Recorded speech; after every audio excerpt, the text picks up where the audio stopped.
नमस्कार, आप देख रहे हैं 4 PM और मैं हूं अभिषेक मिश्रा। तिरहुत स्नातक क्षेत्र के विधान परिषद उपचुनाव की बात करेंगे। उपचुनाव का परिणाम अब बस कुछ देर में आने ही वाला है।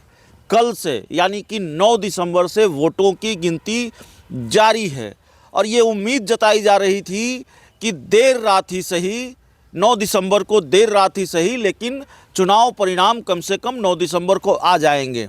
लेकिन इस वक्त जब हम आपसे बात कर रहे हैं, अभी तक यह स्पष्ट नहीं हुआ है कि तिरहुत का विधान परिषद उपचुनाव कौन जीता है, कौन हारा है। हाँ, ये स्पष्ट जरूर है कि कौन जीत रहा है और कौन हार रहा है।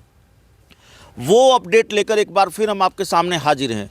हो सकता है जब तक आपके पास ये वीडियो पहुँचे, जब तक आप ये वीडियो देख रहे हों, तिरहुत के परिणाम की घोषणा हो जाए और ये तस्वीर पूरी तरह से साफ हो जाए कि कौन जीत रहा है, कौन हार रहा है। फिर भी अभी हमारे पास जो अपडेट है वो हम आपको बताने जा रहे हैं।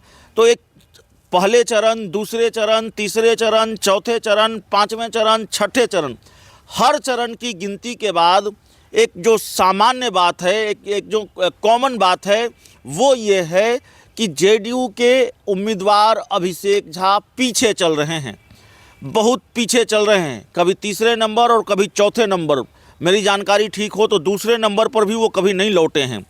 कभी तीसरे नंबर पर, कभी चौथे नंबर पर, और छठे राउंड की गिनती के बाद अभिषेक झा चौथे नंबर पर चल रहे हैं। तो साफ तौर पर चुनाव के नतीजे आने में अभी थोड़ा वक्त है। अभी नतीजा नहीं आया है, लेकिन ये बात साफ तौर पर दिख रही है कि जेडीयू की मिट्टी पलीद हो गई है।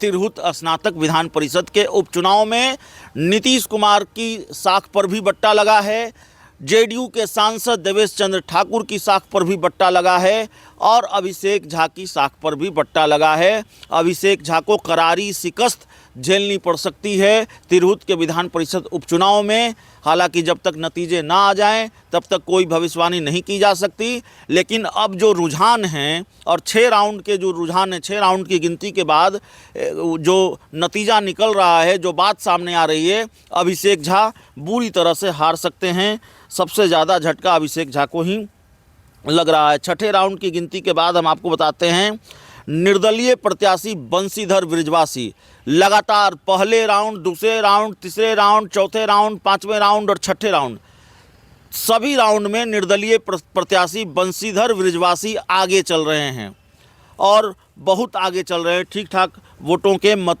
के फासले से आगे चल रहे हैं। बंशीधर बृजवासी को 6 राउंड की गिनती के बाद कुल 18,938 वोट मिले हैं। छठे राउंड की गिनती के बाद कुल वैध मतों की संख्या 54,587 और इनवैलिड मतों की संख्या 54,003 हो गई है और कुल मतों की संख्या 59,990, यानी कि 59,990 वोटों की गिनती हो गई है। बंशीधर बृजवासी के बारे में आपको बताया हमने, 18,938 वोट उनको मिले हैं, सबसे आगे वो चल रहे हैं। दूसरे नंबर पर जनसुराज के विनायक गौतम, जिनको 9,881 वोट मिले हैं। जेडीयू के अभिषेक झा तीसरे नंबर पर चल रहे हैं, जिनको 7,548 वोट मिले हैं और राजद के गोपी किशन को 8,633 वोट मिले हैं। तो माफ़ कीजिएगा, तीसरे नंबर पर गोपी किशन है और चौथे नंबर पर अभिषेक झा हैं। तो ये स्थिति है तिरहुत के विधान परिषद उपचुनाव की। अभी यह स्पष्ट नहीं हुआ है कि कौन जीत रहा है, कौन हार रहा है, लेकिन जो छठे चरण का अपडेट है, छठे चरण की गिनती समाप्त होने के बाद जो अपडेट हमारे पास है, वो अपडेट यही है कि जेडीयू के अभिषेक झा हार रहे हैं। करारी शिकस्त जेडीयू की होने वाली है और ये सीट भी आप जानते हैं जेडीयू की सिटिंग सीट रही है।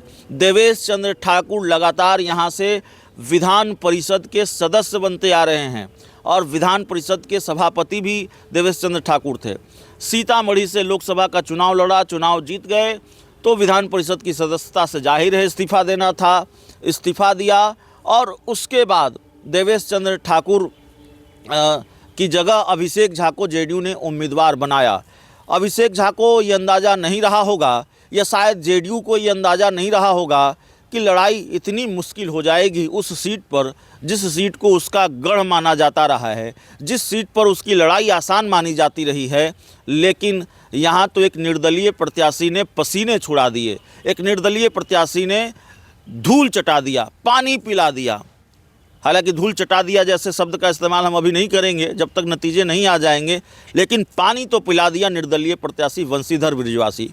एक और निर्दलीय प्रत्याशी इस मैदान में थे, कई निर्दलीय प्रत्याशी मैदान में थे, लेकिन जिनके नाम की चर्चा सबसे ज़्यादा थी राकेश रोशन।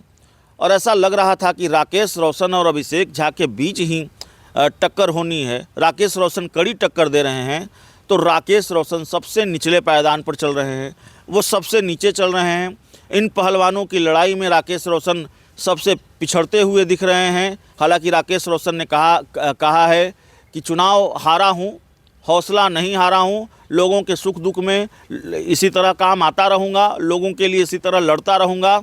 तो खैर कई उम्मीदवारों ने अपनी हार मान ली है, कई उम्मीदवारों ने ईमानदारी से वे स्वीकार कर लिया है कि अब वो लड़ाई से बाहर हो गए हैं। एक तरह से कहें तो जो रुझान आ रहे हैं और लगातार जिस तरह से अभिषेक झा दूसरे नंबर पर भी नहीं चल रहे हैं, तीसरे और चौथे नंबर पर चल रहे हैं, तो इससे ये साफ है कि अभिषेक झा भी लड़ाई से बाहर ही हो गए हैं। वो भी लड़ाई में नहीं हैं, वो भी मैदान में नहीं हैं। लेकिन चलिए अभी उम्मीद बाकी है अभिषेक झा के लिए भी। जनसुराज का प्रदर्शन ठीक ठाक ही कहेंगे, लेकिन जनसुराज भी यहाँ कमाल नहीं दिखा पाई, जनसुराज भी यहाँ बहुत कमाल नहीं दिखा पाई। उसके उम्मीदवार भी तीसरे नंबर पर, कभी दूसरे नंबर पर चल रहे हैं। आरजेडी कभी दूसरे नंबर पर आ जाती है, कभी तीसरे नंबर पर आ जाती है। और आरजेडी के बारे में एक बात कही जा रही थी कि आरजेडी ऐसा लग रहा है चुनाव लड़ ही नहीं रही है। तिरहुत के विधान परिषद उपचुनाव में आरजेडी की बहुत दिलचस्पी नहीं है और बस लड़ने के लिए लड़ रही है। लेकिन आरजेडी ने मजबूती से चुनाव लड़ा है, ये बात भी साफ तौर पर दिख रही है, क्योंकि आरजेडी को भी ठीक ठाक वोट मिले हैं और कई राउंड की गिनती के बाद वो दूसरे नंबर का स्थान भी उसने प्राप्त किया है। दूसरे नंबर पर भी वो पहुंच जा रही है, जनसुराज को पछाड़कर दूसरे नंबर पर, और कभी जनसुराज से पिछड़कर तीसरे नंबर पर आरजेडी है। तो कुल मिलाकर बात यह है कि अभी चुनाव नतीजों के लिए थोड़ा इंतज़ार करना पड़ेगा। इंतज़ार और लंबा हो सकता है, पता नहीं ये गिनती पूरे दिन चलेगी या हो सकता है जब आप ये वीडियो देख रहे हों गिनती पूरी हो चुकी हो। लेकिन जेडीयू के लिए बड़ा झटका है, जेडीयू के लिए आज बुरा दिन है कह सकते हैं। और तकरीबन ये तय है कि अभिषेक झा हार रहे हैं। जेडीयू के उम्मीदवार अभिषेक झा की करारी शिकस्त तिरहुत में होने जा रही है, क्योंकि बहुत वोटों से वो पीछे हो गए हैं, तीसरे और चौथे नंबर पर चल रहे हैं। इस पूरी रिपोर्ट में इतना ही। बहुत बहुत धन्यवाद।